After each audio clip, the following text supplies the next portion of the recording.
I've been putting this off for 2 months, and I like being vulnerable. I like being publicly vulnerable, but there's a part of me that feels like the reason I like being vulnerable is because I always know that even when I express pain, frustration, anger, confusion, and it's like on the surface, that there's something deep down that has the answer. And for the first time in my life, like in the moment, I don't feel that way. And that is another level of vulnerability that I haven't experienced. I'm the guy with the answers. I've always been the guy with the answers. Ever since I was a little kid, I was always the go-to person, the consultant, the person that can spin any dark, treacherous, confusing situation and alchemize it into wisdom and into joy. And for the first time in a really long time, I'm not having fun. And I can't seem to find it. For a brief moment in time, I thought that I had one life. I'm always talking about building a lifestyle and spinning all of the plates simultaneously and having systems and having team and having support and having meditation and having language to be able to keep things together in the midst of the storm. Lead by taking your own medicine. The medicine that I've created for myself, my team, my clients, my community are stellar. I have companies pursuing me that are at 8 figures and looking to scale beyond. And because of the culture and the systems and the mindset and the community that I have built, they come to me for the answers. Spencer, shit's crazy right now. We don't know how to handle it. Help. And I don't just do this in business. It's beyond that. I do it with relationships. I do it with your connection with God.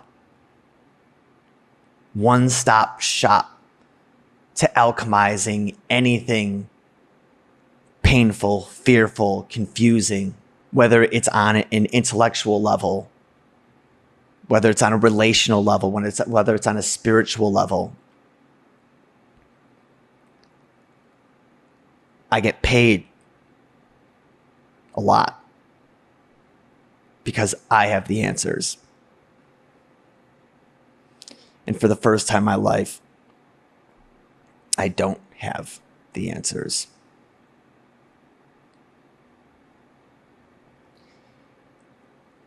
And I take a look at the concept of leading, being a leader by taking your own medicine. And I go into my medicine cabinet and I take a look at the values that are important to be happy, to have fun, to have a good business, to have great relationships, to have an integrated life where everything you do serves everything that you want.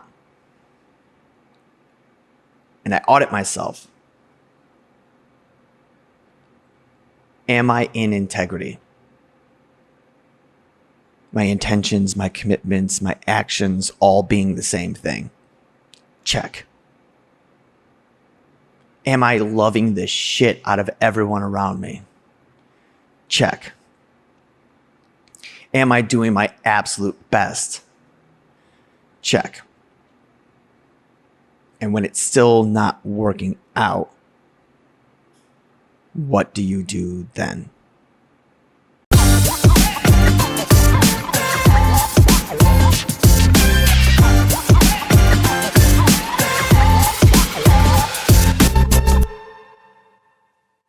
When something's broken and that's the reason for your unhappiness, it's usually because you're not doing something right. You overwhelmed, you burnt out, you're managing your attention, your emotion, your time, your relationships in a way that can be improved. I've got all that shit on lock. Just finished the last quarter, and we did quarterly planning into the review of the previous quarter. And I hit all my marks, all my financial marks, all of the production marks. Everything that I set out to do, I accomplished. I did monthly reviews with all my team members, and everybody was as clear, as happy, as motivated, as fulfilled as ever. It wasn't always like that. And I've spent the past 21 years figuring out the values, the systems, the emotional connections, the spiritual attunedness. I don't know if that's a word. To make the machine of your life work. And then you get shit on, and everything should just fall apart. Your relationships, your business. When shit really hits the fan for you personally. And it didn't. And the reason it didn't is because I have all the answers. Then why am I sitting here paralyzed in rage? The one thing that I want to be doing that's missing is I just want to create and share. And I have been burrowing and hibernating and hiding because to create from this pain feels too heavy. And this is the thing that when I talk to my peers in business that are great people and that are savvy and that are marketing geniuses, they tell me that they admire my authenticity, my vulnerability, and my courage. I shot a video of how I gained 25 pounds in the quarantine, and I shot it at the most disgusting angle. At the most disgusting angle. And I talked about the shame that I had that I allowed myself to live like a fucking indoor cat. And the average person gained 20 pounds in the quarantine. And I was the one courageous enough to like publicly address it in a way that could not have been more vulnerable. That put me in the worst light just to show it's okay. It's okay to wear where you fall short on your sleeve. When it came to this, I feel like saying like the courage went away, but I can't even feel anything. So I can't even feel fear. So I don't know what it is. How are you supposed to be able to resolve something if you can't feel? How are you supposed to resolve something if you can't think? I have the courage to address it, but when I do, there's nothing there. I love being angry. I do. I really do. I create my best stuff, when I'm angry. And I'm not even angry. I don't even know what I am. But I'm not having fun. I'm not. And when I go to the values and the systems and the support that has gotten me to this place and it doesn't work, There's part of me that says, what is the point? What is the point in living in integrity? What is the point to following through with your commitments? What is the point of having a beautiful, robust support system of loving, intelligent, in touch humans in my life? What's the point of all of the systems? What's the point of being able to answer any question within a moment because everything is exactly where it needs to be? That's not helping right now. And when I take a look at like, what's the point? Fuck. If I didn't have my workflow system, my level up system, my mastermind, my team, the relationships that I have, I'd have lost everything. Absolutely. I'd have lost everything. We often talk about like having your shit together so you can thrive. And yeah, fuck yeah, absolutely. I'm seeing now that it also plays a role of an insurance policy. That when shit hits the fan, there are things in place to make sure that the world doesn't fall apart. That your finances don't fall apart, that your team doesn't fall apart, that your business doesn't fall apart, that your life doesn't fall apart, that your relationships don't fall apart, that your connection with God doesn't fall apart. Thank God. I can't feel much, and I haven't been for the past month. But in the moments that I can feel, I look back at the past version of me and am so absolutely grateful that I built stability through my relationships, through my spiritual connection with God or the universe, whatever the fuck you want to call it, through systems, through my calendar, through my bookmarks. Like I talk about these things in business, like, hey, everything should be less than 3 clicks away. Wake up every single day and live by your calendar and wake up and know exactly what to do and all those stupid marketing fucking bullshit features. No, this shit saved my life. Put me in a position to where I have the space in my relationships, my finances, my business, my like everything. So when the circumstance comes where it's time for you to just be, you can without all of the other superfluous potential pressures of life. I am so grateful to my previous self for getting my shit together. Not only is it going to scale my business to millions of dollars a year and serve eventually millions of people, but when I needed me, I was there. I was there for myself over the past specifically 2 years as I built my lifestyle so intentionally and precisely with all of the elements.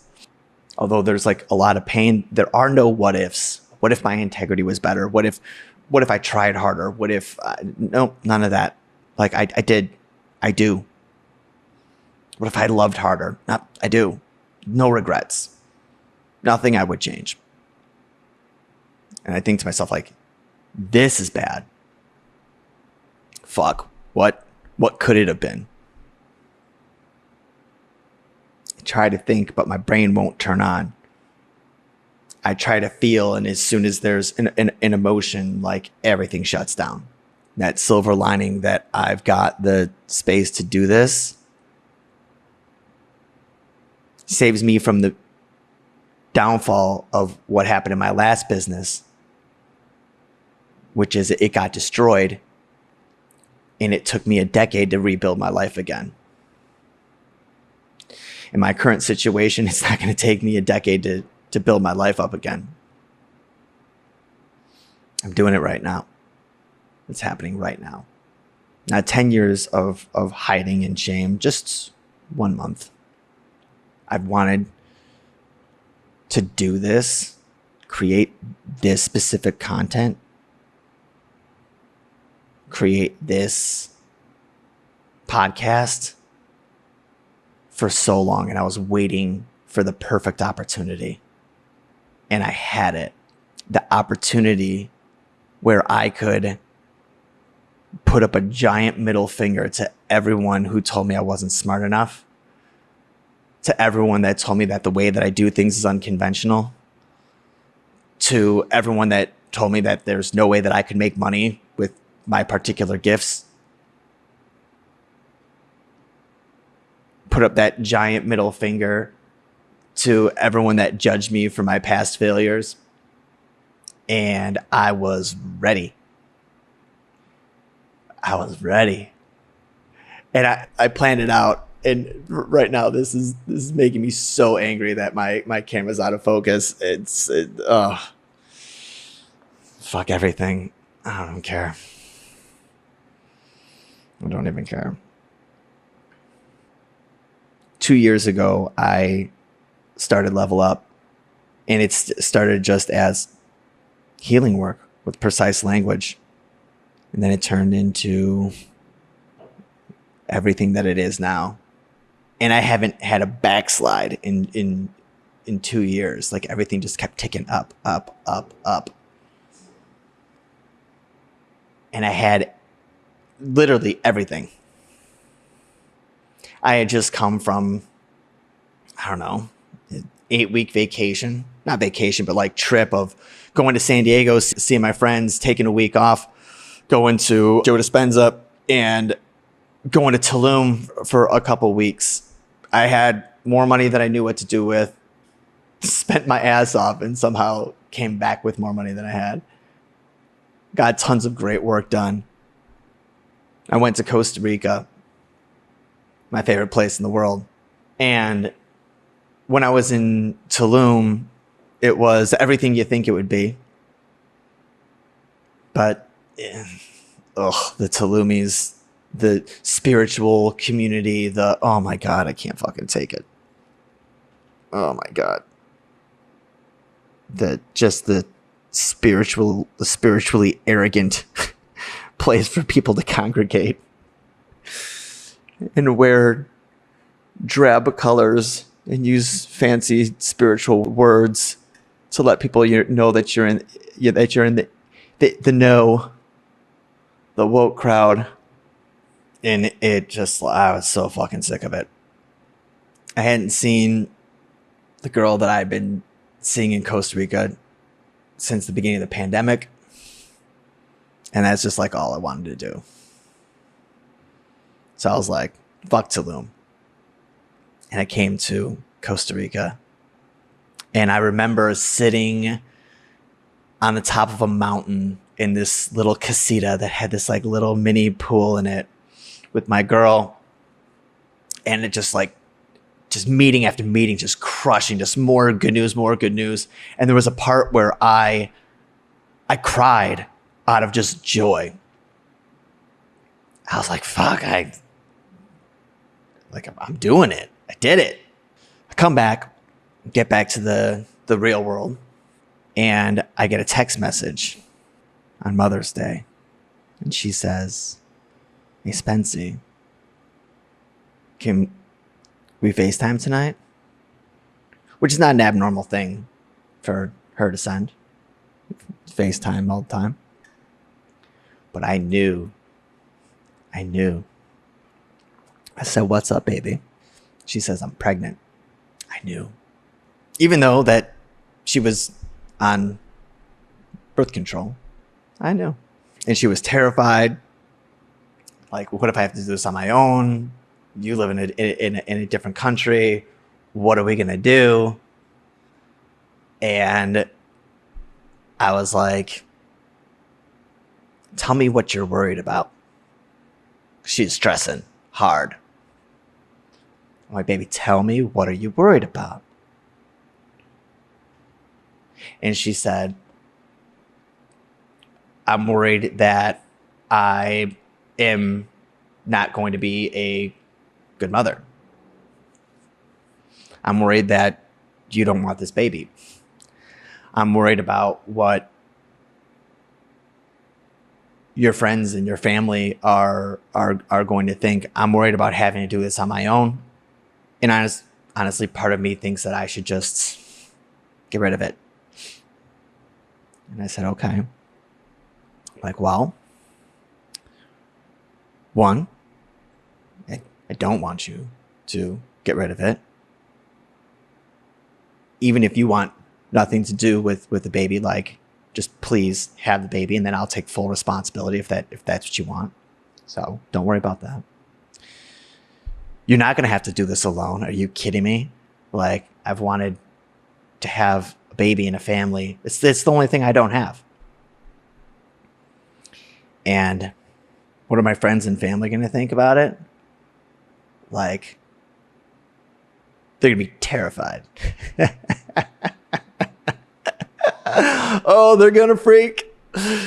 Because the idea of having a baby in another country with a girl that I've known for 2 years and spent significant time with her, but I haven't like lived with her or anything like that, with a language barrier, and it's difficult to get her into the States and all that. Yeah, they're going to freak. And here's what I know to be true. One, I can figure anything out. So like, having to do this alone, all the logistics, all the money, all that's like, baby, don't worry about that shit. Like, yeah, come on. Like, I'm the master of chaos and of getting shit done and being able to do all of the things. So don't worry about that. And I know that the moment someone sees how absolutely excited I am about this, it will overwhelm their own personal fear. So like, they will be enrolled. Like, not an issue. Not an issue. And like, whether you're going to be a good mother, having that fear is part of being a good mother. Keeps you in check, you know? And so I'm coming. Like, let's do this. I'm all in. And this isn't me taking care of my responsibilities, doing what's right. No. I'm ecstatic. Once we had this discussion, she became settled. I was like, you have one job, is to be in a state of exuberant joy and grow that little beautiful baby girl. I didn't know if it was a boy or a girl, but I want a girl so bad. And yeah, there's a lot of logistics, a lot of shit to figure out. This is super complicated. This is crazy complicated. And we'll figure it out. What I didn't know was how complicated it would be. I went online and searched, what do you do if you're having a baby with a woman in another country? To try to find out, okay, like, how does citizenship work? Will the baby have dual citizenship? Like, can she come to the States? Can I don't know. So I researched it, and all I could find in like an hour of research, when you search, what do you do? It was only other people searching for answers of how to get out of it, how to avoid the responsibility, how to mitigate liability.